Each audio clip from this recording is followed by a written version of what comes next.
Isang di kapani-paniwalang kwento na mahirap paniwalaan ang nangyari sa nag-iisang anak na babae ng isang kataryong dambuhalang negosyante.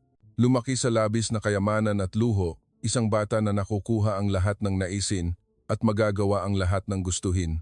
Ngunit isang araw, biglang nagbago ang ugali ng dalaga nang makita ng kanyang mga magulang na naging lubos na ibang tao ang kanilang anak. Sila'y labis na nagulat. Sa simula, sila'y nagalit at nagtaka. Posible bang nakakahawa ang kahirapan? Ngunit ang mas nakakagulat ay ang lahat ng pagbabagong ito ay nangyari sa maikling panahon lamang ng 3 taon na namalagi ang dalaga sa Pilipinas. Ano ang nangyari sa kanya sa Pilipinas at ano ang nagdulot ng ganitong ganap na pagbabago? Pakinggan natin ngayon ang pambihirang kuwentong ito. Hindi ko na po kailangan ng limusin. Magte-tren po ako. Nang makita ko ang mensaheng ito, labis akong nagulat at muntik ko nang maibagsak ang aking telepono. Tren? Sa aming bansa, iyan ang transportasyon para sa mga manggagawa, ngunit ang gustong sumakay ay ang aking anak na babae. Mahal, baliw na ba ang ating Fatima? Ipinakita ko sa aking asawa ang telepono. Naghihintay kami sa aming anak sa private lounge ng Hamad International Airport sa Qatar. Ito ang unang pag-uwi niya sa loob ng 3 taon. Ang aming kawani ay may hawak ng napakagandang bouquet ng bulaklak. Ang itim na limusin ay nakaparada na sa labas ng paliparan. Ang lahat ay perpekto, ngunit nakatanggap kami ng isang kakatuwang mensaheng tulad nito. Sa simula, hindi rin nakaimik ang aking asawa. Ngunit tumawa siya. Nagbibiro lang siguro ang bata, ngunit isa pang mensahe ang dumating. Seryoso po ako, hindi ko na kailangan ang mga bagay na tulad ng limusin ngayon. Magte-tren na lang po ako pauwi. Halos nanlumo ako. Ang aming anak ay gustong sumakay sa pampublikong transportasyon at gusto pa niyang mag-isa nang walang bodyguard. Ang LRT, MRT sa Doha ay ginagamit ng mga pangkaraniwang tao. Sigurado akong dahil ito sa Pilipinas. Hindi natin dapat ipinadala ang ating anak sa bansang iyon, sabi ko sa aking asawa. Napabuntong hininga ang aking asawa. Umuwi na lang muna tayo. Wala nang silbi ang paghihintay. Matagal na kaming naghintay kay Fatima, ngunit sa huli, kinailangan naming umalis sa paliparan at iwanan lamang ang isang bodyguard. Umalis kaming walang dala. Tiningnan kami ng mga tao ng kakatwa. Mukhang nagtataka sila dahil hindi namin nasundo ang aming anak. Umupo ako sa sala, balisa, at nakatingin sa orasan. Lumipas ang 1 oras, pagkatapos ay 2 oras. Biglang tumunog ang doorbell. Binuksan ng katulong ang pinto. Si Fatima iyon. Hindi siya nagsuot ng mamahaling alahas o nagdala ng branded na bag, kundi nakasuot lamang ng simpleng denim jeans at puting t-shirt at may dala lamang na isang maliit na maleta. Nandito na po ako, itay-inay. Magalang na bati ni Fatima. Pagkatapos ay hinubad ang sapatos at inilagay ang mga ito ng maayos sa isang sulok sa pasukan. Akmang tutulong ang isang katulong upang kunin ang maleta, ngunit umiling si Fatima. Ayos lang po, kaya ko po itong dalhin. Sa sandaling iyon, hindi ko malaman kung panaginip ba ito o totoo. Ang Fatima noon ay hindi man lang nakahawak sa sarili niyang bag. Pumasok siya sa sala ng natural at umupo sa harap namin. Kumusta sa Pilipinas, anak? Tanong ko nang may pag-usisa. Ngumiti si Fatima ng napakaliwanag. Ang ngiting iyon ay tila napakatapat. Isang malinis na ngiti, walang anumang layunin o pagkukunwari. Marami po akong natutunan. Napakarami pong hindi ko mailarawan sa salita. Tiningnan ko ng mabuti ang mukha ng aking anak. Walang makeup, nakabuhol ang buhok. Ang pinakamahalaga, nagbago ang kanyang tingin. Ang dating pagmamataas at kahambugan ay ganap na nawala. Kumusta naman ang tren, anak? Tanong ng aking asawa. Napakadali po. Mula sa paliparan papunta sa lungsod, tumatagal lang po ng mga 30 minuto at nakikita ko pa po ang tanawin sa kalsada. At ang pinakamahalaga, huminto si Fatima, sandali at ngumiti. Napatunayan ko po sa sarili ko na kaya kong gawin ng mag-isa ang lahat ng bagay. Ito ba talaga ang prinsesang maarte na pumunta sa Pilipinas 3 taon na ang nakakaraan?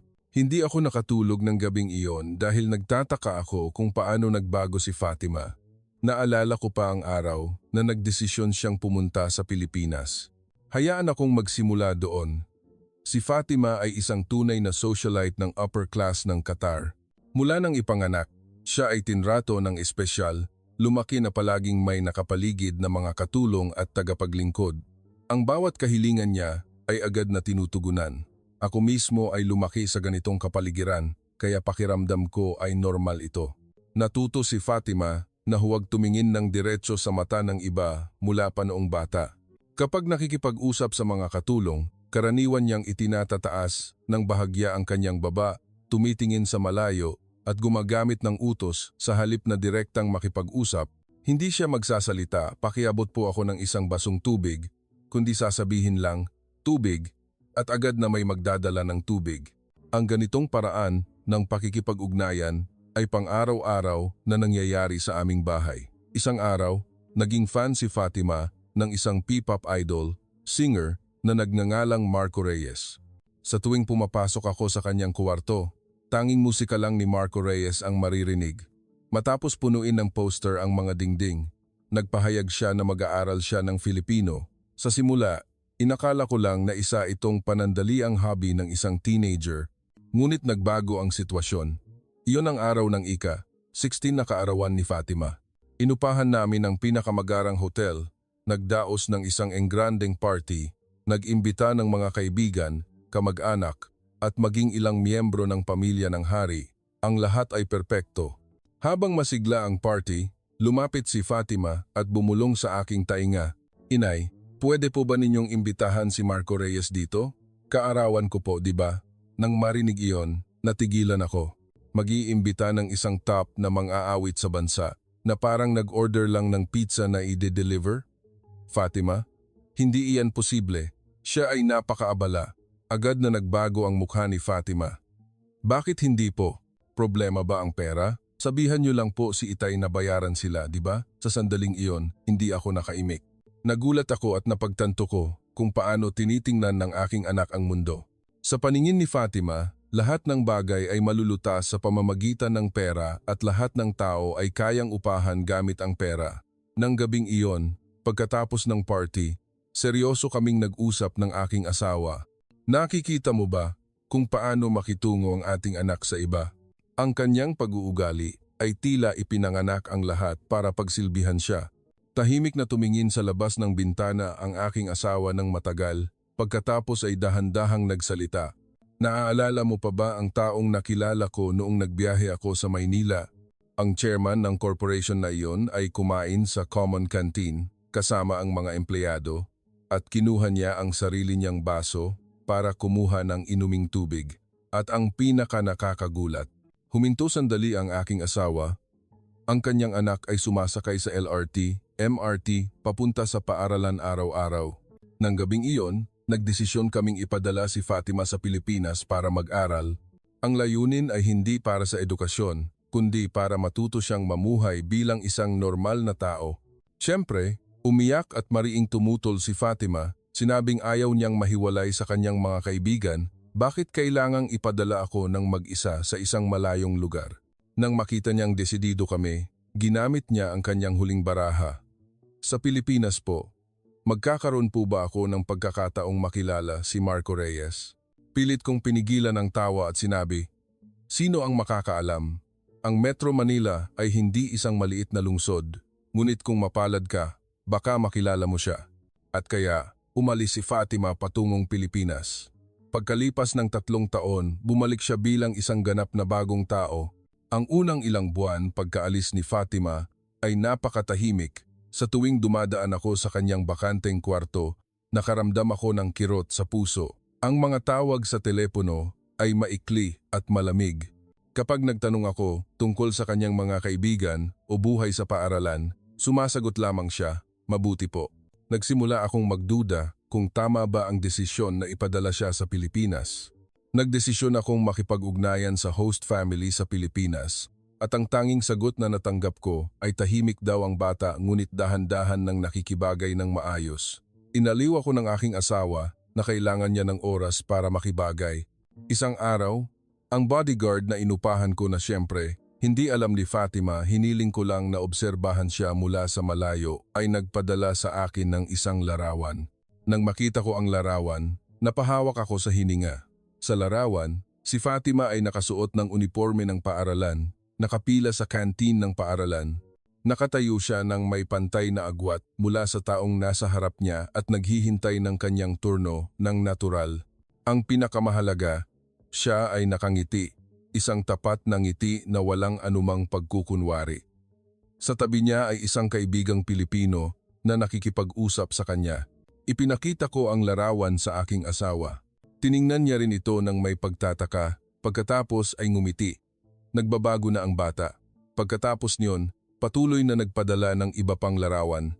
Si Fatima ay nagbibigay puwesto sa matatanda sa tren, bumibili ng inumin sa convenience store at naghahati sa kanyang mga kaibigan o maging sa pagpulot ng basura sa kalsada at itinatapon sa basurahan. Ang lahat ng kilos ay tila napakanatural, hindi dahil inutusan siya ng isang tao, kundi ginagawa niya ito ng kusang loob. Pagkalipas ng 6 na buwan, nang mag-video call ako kay Fatima, nasaksihan ko ang isang kamangha-manghang imahe. Nagpa-practice siya para sa isang Filipino oratory contest. Ang Fatima noon ay hindi kailanman gagawa ng mga bagay na may panganib na mabigo sa harap ng ibang tao. Siya ay isang bata na hindi man lang susubok kung hindi ito perpekto. Ngunit si Fatima sa video call, kahit natitisod sa pagsasalita, ay ngumiti at nagsimulang muli. Tinanong ko siya, "Ayos lang ba sa iyo na magkamali ng ganyan?" Simpleng sumagot si Fatima.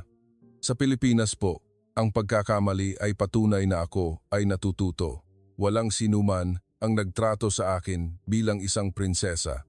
Sa simula, labis po akong nagalit at nalungkot, ngunit ngayon po, mas komportable na po ako."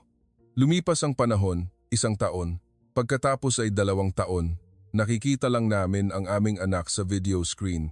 Hindi umuwi si Fatima sa Qatar kahit sa mga bakasyon. Sinasabi niya na maglalakbay siya kasama ang kanyang mga kaibigan o gumugol ng oras kasama ang host family. Bagaman nalulungkot ako, sa kabilang banda, iyon din ay patunay na nakibagay ng maayos ang aming anak sa bagong mundo. Lumipas ang 3 taon at sa wakas ay nakatanggap kami ng balita na babalik na si Fatima upang maghanda para sa kolehiyo sa Qatar. At iyon mismo ang araw na ito, ang araw na tinanggihan niya ang limusin sa paliparan at sinabing magtetren siya pa uwi. Sa hapunan, natural na umupo si Fatima sa kanyang upuan. Nangihain ng katulong ang pagkain, yumukod ng bahagya si Fatima at nagsabing, "Salamat po." Nang makita ang gulat kong mukha, nagkibit balikat si Fatima. Sa Pilipinas po, ang ganitong pagbati ay normal. Ito po ay paraan ng pagpapakita ng pasasalamat sa pagsisikap ng taong naghanda ng pagkain. Nang gabing iyon, tinanong ko ang aking asawa, "Tama ba ang ginawa natin, mahal?" Tumingin ang aking asawa sa kalangitan sa gabi sa labas ng bintana at sumagot, "Hindi ko pa alam, ngunit nagsimula na ang pagbabago." Kinabukasan, maaga akong nagising at bumaba sa kusina. Nandyan na si Fatima, nagtitimpla ng kape. Ang coffee maker sa aming bahay ay mamahaling Italian brand na may maraming komplikadong button at dial, ngunit ginamit ito ni Fatima ng mahusay. "Ang aga mo namang gumising. Anong ginagawa mo?" tanong ko. Ngumiti si Fatima ng napakaliwanag. "Ay, gusto niyo po bang magkape? Sa Pilipinas po, umiinom ako ng kapeng barako araw-araw tulad nito tuwing umaga." Tiningnan ko nang mabuti ang hitsura ng aking anak, nakabuhol ang buhok, walang makeup, nakasuot ng komportableng damit pambahay. Ang Fatima noon, pagising pa lang, ay agad ng makme-makeup at magdadamit ng designer brand. Nagdala si Fatima ng 2 tasa ng kapeng barako sa balkonahe. Umupo kami ng magkatabi, naliligo sa sikat ng araw ng umaga at umiinom ng kape. Ito ang unang pagkakataon pagkalipas ng matagal na panahon na nagkaroon ako ng ganitong mapayapang sandali kasama ang aking anak. Tinanong ko siya tungkol sa buhay sa Pilipinas. Nag-isip sandali si Fatima at nagsimulang magkwento. Sa simula, lahat ay kakaiba. Maliit na kwarto, matigas na kama, at kailangang mag-tren papunta sa paaralan tuwing umaga. Ngunit unti-unti, nakibagay siya sa bagong kapaligiran. Ikinuwento ni Fatima na nakuha niya ang inspirasyon nang makita niya ang kanyang mga kaklase na nagbibigay puwesto sa matatanda sa tren at hinangaan kung paanong itinuturing ng mga tao sa paligid ang kilos na iyon bilang normal. Pagkatapos ay ginaya niya ring iyon ng natural. Inamin din niya na sa unang ilang buwan, umiiyak siya araw-araw. Ang pagtrato sa kanya bilang isang ordinaryong estudyante na walang anumang pribilehiyo ay nagdulot sa kanya ng labis na kalungkutan. Ang host family ay tinrato rin siya bilang isang miyembro lamang ng pamilya. Nagulat siya nang marinig na kailangan niyang maglaba ng sarili niyang damit. Tinanong ko, kaya, paano ka naglaba ng damit? Sinabi ni Fatima na tumanggi siya sa simula, ngunit wala siyang ibang pagpipilian. Nakuha niya ang inspirasyon nang makita si Ate Maya, ang anak ng host family. Kahit na ang tatay niya ay isang director ng isang malaking kumpanya, ginagawa pa rin niya ang sarili niyang mga gawain ng normal. Ang halaga ng isang tao ay hindi nakasalalay sa kung gaano karaming tao ang naglilingkod sa kanya, kundi kung paano tayo mamuhay ng may pagkakasundo sa mga tao sa paligid natin. Nang marinig ko iyon, lubos akong humanga. Mukhang natutunan ng aking anak ang mga bagay na hindi namin maituro sa kanya sa Qatar. Nang tanungin ko tungkol sa buhay sa paaralan, sinabi ni Fatima na napakahirap sa simula dahil sa language barrier, ngunit dahan-dahan ay gumaling ang lahat. Nagsimula siyang matuto ng mga pangunahing bagay tulad ng pagpila at paghihintay ng kanyang turno sa oras ng pagkain. Ang kanyang mga kaibigang Pilipino ay tinuturing ang mga bagay na iyon bilang natural. Ngumiti si Fatima at nagkuwento ng isang maliit na kuwento.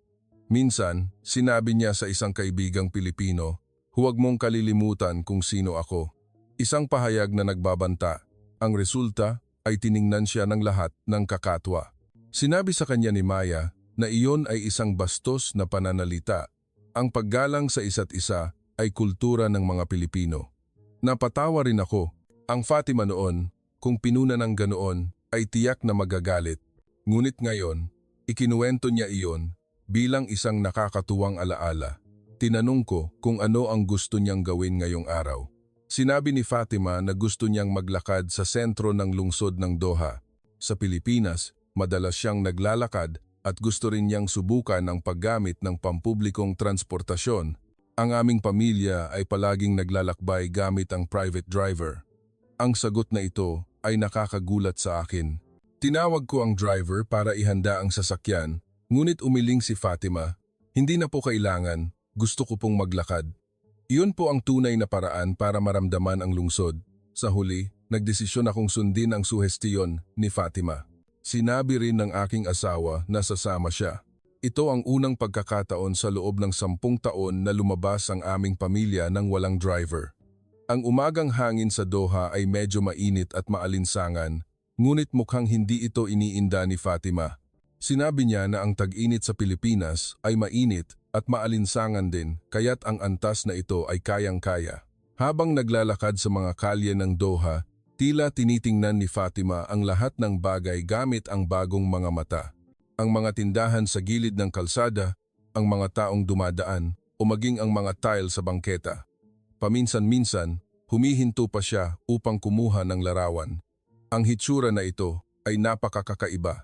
Ang Fatima noon ay halos hindi kailanman nagbigay pansin sa mga bagay sa paligid niya. Pagkatapos maglakad ng halos 1 oras, itinuro ni Fatima ang isang maliit na coffee shop. Ito ay isang ordinaryong lokal na coffee shop, malayo sa mga magagarang restauran na madalas naming puntahan. Nag-alinlangan ng bahagya ang aking asawa, ngunit pumayag din sa suhestiyon ni Fatima. Nang pumasok kami sa shop, maraming mata ang napunta sa amin. Bihira itong mangyari na ang upper class ng Qatar ay pumunta sa ganitong uri ng lugar. Hindi natinag si Fatima sa mga tingin na iyon. Siya mismo ang nag-order ng kahwa Arabian coffee. Dati, kami ang laging nag-order para sa kanya. Ang natural niyang kilos ay nagulat sa akin. Sinabi ni Fatima na sa Pilipinas, kailangan niyang gawin ang lahat ng mag-isa mula sa pag-order, pagbabayad hanggang sa paghuhugas ng pinggan. Habang umiinom ng kape, pinag-usapan namin ang pagbabago sa Qatar, ang mga bagong gusali sa Doha, ang mga pagbabago pagkatapos ng World Cup at mga balita sa pamilya. Sa pag-uusap, binanggit ni Fatima ang konsepto ng pagmamalasakit sa kapwa na nangangahulugang pagkakaisa, ugnayan at pagiging mabuti sa kapwa. Nagbigay siya ng halimbawa na ang lola ng host family ay madalas magbalat ng mangga para kainin niya. Tanong ng aking asawa, hindi ba iyan katulad ng tradisyon ng Arabian hospitality? Itinuro ni Fatima ang pagkakaiba. Ginagawa lang po natin iyan sa mga bisita o sa mga taong may mas mataas na katayuan, ngunit sa Pilipinas, ginagawa po nila iyan sa lahat ng tao. Kahit sa bus driver, sa empleyado ng convenience store o sa tagalinis sa paaralan, ang sinabi ni Fatima ay nagdulot sa akin ng pagmumuni-muni. Ang katotohanan ay sa aming bahay, ang mga katulong ay halos itinuturing na hangin lamang. Ang pagbabago ni Fatima ay hindi lamang panlabas, kundi ang buong pananaw niya sa mundo ay nagbago. Pagkatapos ng coffee shop, pumunta kami sa lokal na pamilihan ng Doha. Doon, nakikipag-usap at tumatawad si Fatima sa mga maliliit na negosyante. Hindi ko akalain na magkakaroon ng ganitong saloobin ang aking anak na babae. Ang Fatima noon ay hindi man lang nagtatanong ng presyo bago bumili. Hindi, dapat kong sabihin na hindi siya kailanman pumunta sa mga ganitong lugar. Habang naglalakad sa pamilihan, huminto ng matagal si Fatima sa isang maliit na tindahan ng handicraft. Ito ay isang tindahan na nagbebenta ng lokal na alahas ng Qatar. Ang paraan ng pakikipag-usap ni Fatima sa may-ari ng tindahan ay kahanga-hanga. Ang Fatima noon, huwag na nating pag-usapan ang pakikipag-usap sa mga maliliit na negosyante, hindi man lang niya sila tinitingnan. Ang ganda po ng kuwintas na ito. Kayo po ba mismo ang gumawa nito? Tanong ni Fatima sa may-ari. Mukhang nagulat ang may-ari, ngunit mabilis siyang ngumiti ng maliwanag at ipinaliwanag ang tungkol sa kanyang gawa. Nang makita ko ang kanilang pag-uusap, muli akong namangha sa pagbabago ng aking anak. Si Fatima ay nakikinig ng maingat at tapat sa kwento ng may-ari. Sa huli, binili ni Fatima ang kuwintas. Ngunit ang nakakagulat ay hindi ang proseso ng pagtawad, kundi ang pasasalamat na ipinakita ni Fatima sa may-ari ng tindahan. Ito po ay isang kahanga-hangang gawa. Maraming salamat po. Nang makita ang eksenang iyon, bigla kong napagtanto na ang kahulugan ng pagiging tao na gusto naming ituro kay Fatima ay natural na natutunan sa pang-araw-araw na buhay ng mga Pilipino. Hindi natutunan ni Fatima iyon sa mga espesyal na kurso o lecture, kundi natutunan niya iyon mula mismo sa pang-araw-araw na buhay ng mga Pilipino tungkol sa kung paano mamuhay bilang isang normal na tao. Pauwi, nagmungkahi si Fatima, "Itay, inay, magtetren po tayo bukas, gusto ko po kayong isama." Nagtinginan kami ng aking asawa at sabay na tumango at ngumiti. Nang gabing iyon, natulog ako ng mapayapa. Sa unang pagkakataon pagkatapos ng mahabang panahon, nagbago ang aking anak. Ngunit may kutob ako na ang pagbabagong ito ay magdudulot din ng magagandang bagay sa aming pamilya. Tulad ng sinabi ni Fatima tungkol sa pagmamalasakit sa kapwa, nag-umpisa akong mag-isip tungkol sa kung paano mas bigyang halaga ang ugnayan sa pagitan ng mga tao. Kinabukasan, pumunta kami sa istasyon ng tren. Ayon sa napag-usapan, mukhang medyo kinakabahan ang aking asawa, ngunit nang makita niya ang kumpiyansang hitsura ni Fatima, tila kumalma rin siya. Sa totoo lang, nasasabik din ako. Ito ang unang pagkakataon na gumamit ako ng pampublikong transportasyon. Pagkatapos ng buong buhay na nakasakay lamang sa limousine at mga mamahaling sasakyan, kailangang bumili muna ng tiket dito, sabi ni Fatima. Dinala kami ni Fatima sa automated ticket machine. Mahusay niyang dinulas ang kanyang daliri sa screen, pinili ang destinasyon, at nagbayad. Napaka-natural ng kanyang kilos, na para bang ginagawa niya ito sa loob ng mahabang panahon. Nang makarating kami sa platform, lahat ng uri ng tao ay nagtitipon doon. Ang mga manggagawa, estudyante, at ordinaryong tao ay nasa iisang espasyo. Ang eksenang ito ay medyo bago sa amin. Ang aming pamilya ay palaging nasa hiwalay na espasyo, hiwalay sa ibang klase ng tao. Nang dumating ang tren, natural kaming dinala ni Fatima sa loob. Bagaman medyo masikip, hindi nagpanik si Fatima. Pagkatapos makahanap ng upuan, sinabi ni Fatima, "Mas komplikado po ang tren sa Maynila. Sa rush hour, sobrang sikip po na walang mapwestuhan." Sa masikip na espasyo, habang dumadaan ang mga tao, tiningnan ko ang Doha gamit ang bagong pananaw. Mga imahe ng lungsod na hindi ko pa nakikita, mga tunog na hindi ko pa naririnig, mga pakiramdam na hindi ko pa naranasan. ang lahat ay napakabago. Masaya po, di ba? Tanong ni Fatima. Lahat ng tao ay nasa iisang espasyo, nagbabahagi ng parehong karanasan. Tinatawag po ito ng mga Pilipino na diwa ng pagkakaisa o community spirit. Tumango ang aking asawa. Oo, ibang klase ang pakiramdam. Sumakay kami sa tren papunta sa isang mall sa Doha at nagdesisyon na mananghalian sa isang ordinaryong restaurant. Hindi isang magarang restaurant, kundi isang kainan na gusto ng mga lokal. Si Fatima mismo ang pumili ng menu at nag-order. Nang ihatid ang pagkain, dahan-dahan siyang nagsabi, "Kain po tayo, itay at inay." Sa Pilipinas, karaniwang sinasabi iyan bago kumain upang magpakita ng paggalang. Pagkatapos kumain, sinabi ni Fatima, "Salamat po sa handa," at inayos ng bahagya ang mesa. Pakiramdam ko ay bago ito. Hindi namin kailanman ginagawa ang ganoon sa bahay. Habang naglalakad sa mall, ikinuwento ni Fatima na marami siyang natutunan sa Pilipinas mula sa life skills hanggang sa social communication skills. Ang partikular na nakakaimpluwensiya ay ang sinabi ni Fatima tungkol sa pag-unawa sa damdamin ng iba. Napakahusay po ng mga Pilipino sa pagmamasid sa damdamin ng isa't isa. Sa simula, pakiramdam ko ay nakakainis iyon. Ngunit pagkatapos ay napagtanto ko na iyon ay pagmamalasakit, paraan, upang hindi makaramdam ng hiya ang iba at upang makapamuhay ng may pagkakasundo ang lahat. Pauwi na kami, tahimik na nagsalita si Fatima. Sa totoo lang po, noong una akong dumating sa Pilipinas, napakahirap po. Puno ng katapatan ang boses ni Fatima. Lahat ay bago, walang sino man ang nagbigay ng espesyal na pagtrato sa akin. Sa unang buwan, gabi-gabi akong umiiyak. Gusto ko lang pong umuwi dito. Ha? Nagulat ako at nagtanong, "Bakit? Bakit hindi mo sinabi?" Ngumiti ng bahagya si Fatima. "Kung sinabi ko po, susunduin niyo po agad ako." Ngunit habang lumipas ang panahon, unti-unting nagbago ang lahat. Ang pagkakaroon ng sarili kong espasyo at oras ay nagdulot sa akin ng kalayaan. Hindi bilang anak ng isang tao, hindi bilang miyembro ng isang angkan, kundi namuhay bilang si Fatima. Nang marinig iyon, sumakit ang aking puso. Ngayon ko lang napagtanto na ang reputasyon at katayuan ng aming pamilya ay naging pabigat kay Fatima. Gusto naming palakihin ang aming anak bilang isang espesyal na tao, ngunit ito ay nagdulot ng kalungkutan kay Fatima. Nang makarating kami sa bahay, agad kong tinanong, "Naaalala mo pa ba ang Pilipinas ngayon?" Nag-isip sandali si Fatima tumango.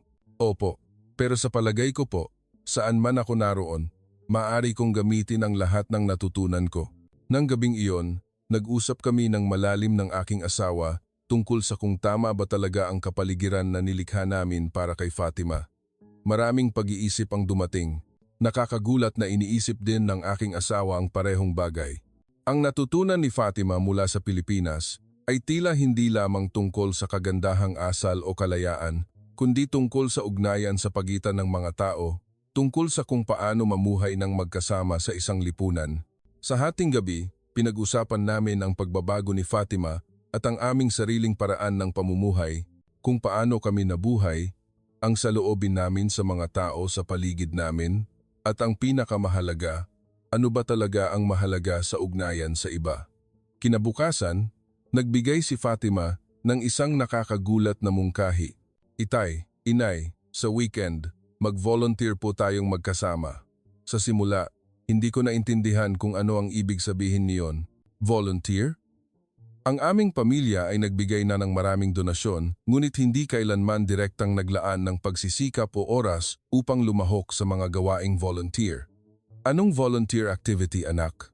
Tanong ng aking asawa. "Sa isang volunteer support center sa labas ng Doha. Maaari po tayong tumulong sa pamamahagi ng pagkain. Sa Pilipinas po, madalas po akong sumasama sa mga kaibigan ko. Nag-alinlangan ako. Ang direktang pagharap sa mga taong nangangailangan ng tulong at paggawa ng serbisyong trabaho ay isang bagay na hindi ko kailanman naisip. Ngunit nang makita ko ang seryosong mukha ni Fatima, mahirap tumanggi. Subukan natin minsan." Kinindatan ako ng aking asawa, kaya nagdesisyon kaming mag-volunteer sa weekend na iyon. Inihanda ni Fatima ang lahat, nakipag-ugnayan sa sentro, para magtakda ng oras at nagtanong kung ano ang maaari naming itulong. Ang kanyang hitsura ay tila napaka-mature. Nang dumating ang weekend, iba ang suot namin kaysa sa dati. Hindi magagarang damit o alahas, kundi simpleng, komportableng damit. Papunta sa support center, hindi pa rin ako komportable dahil ito ang unang pagkakataon na naranasan ko ito. Nang makarating kami, malugod kaming tinanggap ng volunteer coordinator. Mukha siyang nagulat nang makilala niya kami, ngunit natural na nagsalita si Fatima. Marami na po akong nasalihan na volunteer activity sa Pilipinas, kaya isinama ko po ang aking mga magulang. Ano po ang maaari naming itulong? Hiniling sa amin ng coordinator na tumulong sa paghahanda at pamamahagi ng pagkain. Nagsusuot kami ng apron at pumasok sa kusina. Labis kaming nag-aalangan ng aking asawa, ngunit mahusay na kumilos si Fatima mula sa pagdadala ng pagkain, pag-aayos ng mga plato hanggang sa paghuhugas ng pinggan. Ang nakakagulat ay habang lumilipas ang oras, dahan-dahan kaming nakasabay ng aking asawa sa trabaho ng natural. Sa simula, naramdaman namin na kakaiba at hindi komportable. Ngunit pagkatapos ay nagsimula akong maramdaman ang halaga ng trabaho, lalo na ang ngiti ng mga manggagawa na tumatanggap ng pagkain na inihanda namin at nagpapasalamat. Naantig iyon sa aking puso. Pauwi na kami pagkatapos ng volunteer activity, lahat kami ay nababalutan ng isang kakaibang pakiramdam. Bagaman pagod, pakiramdam namin ay kontento. Ang pakiramdam na ito ay unang beses kong naranasan. "Kumusta po?" tanong ni Fatima. Nag-isip sandali ang aking asawa at sumagot, "Mas maganda kaysa sa inaakala ko." Dahil sa unang pagkakataon, medyo nag-aalangan, ngunit pagkatapos ay naging natural na rin. Tumango rin ako. "Sabi mo, madalas mong ginagawa ang mga bagay na ito sa Pilipinas, di ba? Kumusta iyon?" Sumikat ang mga mata ni Fatima. "Sa simula po, obligado iyon ng paaralan. Pero habang ginagawa ko po, naging masaya ako. Ang pinakamahalaga, hindi po mahalaga kung sino ang anak ko o kung gaano karami ang pera ko. Isa lang po akong tao na tumutulong sa isa pang tao." Ang pakiramdam na iyon ay napakaganda po. Nang gabing iyon, sa unang pagkakataon pagkatapos ng mahabang panahon, nagmuni-muni ako ng malalim. Ano ang halaga na hinabol namin sa buong buhay namin? Ano ba talaga ang mahalaga? Sa gitna ng mga pribilehiyo at kayamanan, ano ang nawala sa amin? Mukhang nahanap ni Fatima ang mga bagay na iyon mula sa Pilipinas. Mabilis na lumipas ang oras at hindi nagtagal, 2 linggo na si Fatima sa bahay. Bagaman malapit na ang oras para mag-enroll sa kolehiyo, sinabi ni Fatima na mas gusto niyang bumalik upang mag-aral sa isang universidad sa Maynila kaysa sa Qatar. Sa simula, tumutol kami, ngunit ngayon, nagdesisyon kaming igalang ang pagpili ni Fatima. Ngayon ang kaarawan ni Fatima. Kung noon, magdaraos kami ng isang marangyang party at mag-iimbita ng maraming tao. Ngunit sinabi ni Fatima na gusto lang niya ng isang simpleng family celebration at humingi siya ng isang sorpresa na regalo. Regalo sa kaarawan. "Maaari po ba akong humingi ng isang espesyal na bagay?" "Oo naman, kahit ano pa iyan." Sumagot ako. "Gusto ko pong ako mismo ang maghanda ng hapunan para sa buong pamilya gamit ang mga pagkaing natutunan ko sa Pilipinas." Nagulat ako at hindi nakaimik. Palaging may professional chef na naghahanda ng pagkain sa aming bahay. Ang ideya na si Fatima mismo ang papasok sa kusina ay hindi namin maisip. "Kailangan ba ng tulong ng chef, anak?" Umiling si Fatima. "Gusto ko po talagang ako mismo ang gumawa. Nag-aral po ako magluto sa nanay ng host family sa Pilipinas. Kaya, inokupahan ni Fatima ang kusina." Sinubukan ng mga katulong na tumulong, ngunit iginiit ni Fatima na siya mismo ang gagawa ng karamihan. Bagaman nag-aalala kami, nang makita namin ang kumpiyansang saloobin ni Fatima, nagdesisyon kaming maghintay. Pagsapit ng gabi, puno na ang mesa ng mga pagkaing inihanda ng maingat. Adobo, sinigang, lumpia, at marami pang ibang pagkain. Lahat ay gawa mismo ni Fatima. Maligayang kaarawan, Fatima. Itinaas ng aking asawa ang kanyang toast. Ngumiti ng maliwanag si Fatima. "Salamat po, Itay. Salamat po, Inay." Sinimulan naming tikman ang mga pagkaing inihanda ni Fatima. Sa totoo lang, ang lasa ay hindi maihahambing sa professional chef. Ang ilang spice ay medyo matapang, ngunit nakakagulat, mas masarap iyon kaysa sa anumang marangyang pagkain dahil iyon ay pagkain na inihanda ng aming anak ng buong puso. Kumusta po? Tanong ni Fatima nang may kaba. Napakasarap, anak. Sagot ko ng tapat. Pagkatapos ng pagkain, dumating ang oras para hiwain ang birthday cake. Biglang tahimik na nagsalita si Fatima. Sa totoo lang po, may isa pa po akong gustong sabihin. Maingat kaming nakatingin kay Fatima. Pagbalik ko po sa Pilipinas, gusto ko pong magpatuloy sa pagbo-volunteer sa support center na iyon at sa hinaharap, gusto ko pong gawin ang trabahong ito ng propesyonal. Tumigas ang mukha ng aking asawa. Ang ideya na ang isang tao mula sa aming pamilya ay gagawin itong isang propesyon ay mahirap isipin. Ngunit nang makita namin ang seryosong tingin ni Fatima, alam namin na hindi ito isang biglaang ideya. Bakit gusto mong gawin ang trabahong iyon? Tanong ng aking asawa. Nag-isip sandali si Fatima at sumagot. Nang mamuhay po ako sa Pilipinas, nalaman ko po ang isang bagay na ang mga pribilehiyo na mayroon ako ay hindi ko po pinaghirapan para makuha. Ito po ay swerte lang na ipinanganak ako sa pamilyang ito. Sa palagay ko po, ang paggamit ng mga pribilehiyong iyon upang tulungan ang iba ay ang aking responsibilidad. Lubos akong naantig sa mga salita ni Fatima. Ang aking munting anak na babae ay may ganoong malalim na pag-iisip, parehong nagulat at ipinagmamalaki. Kung ano ang gusto mong gawin, gawin mo. Sa wakas ay nagsalita ang aking asawa. Prerespetuhin namin ang desisyon mo. May luha sa mga mata ni Fatima. Maraming salamat po, itay, inay. Ang ibang tao ay tiyak na hindi makakaintindi. Nang gabing iyon, sa unang pagkakataon pagkatapos ng mahabang panahon, nakaramdam ako ng kapayapaan sa puso. Ang pagpapadala namin kay Fatima sa Pilipinas ay tiyak na hindi isang pagkakamali. Maaari pa ngang sabihin na ang desisyong iyon ay nakatulong kay Fatima na lumaki bilang isang tunay na tao. Hindi na si Fatima isang prinsesa. Siya ay isang tao lamang na naghahanap ng sarili niyang landas at isang napakagandang tao. Bigla kong napagtanto na ang tunay na pribilehiyo ay hindi pera o katayuan, kundi ang pakiramdam ng koneksyon sa iba at ang paniniwala na maaari kang mag-ambag sa mundo. Itinuro ng Pilipinas sa aking anak at sa amin ang kahulugan ng pagiging tao at nagbigay ito ng isang bagong simula para sa buong pamilya. At ngayon, gusto ko ring maging bahagi ng paglalakbay na iyon.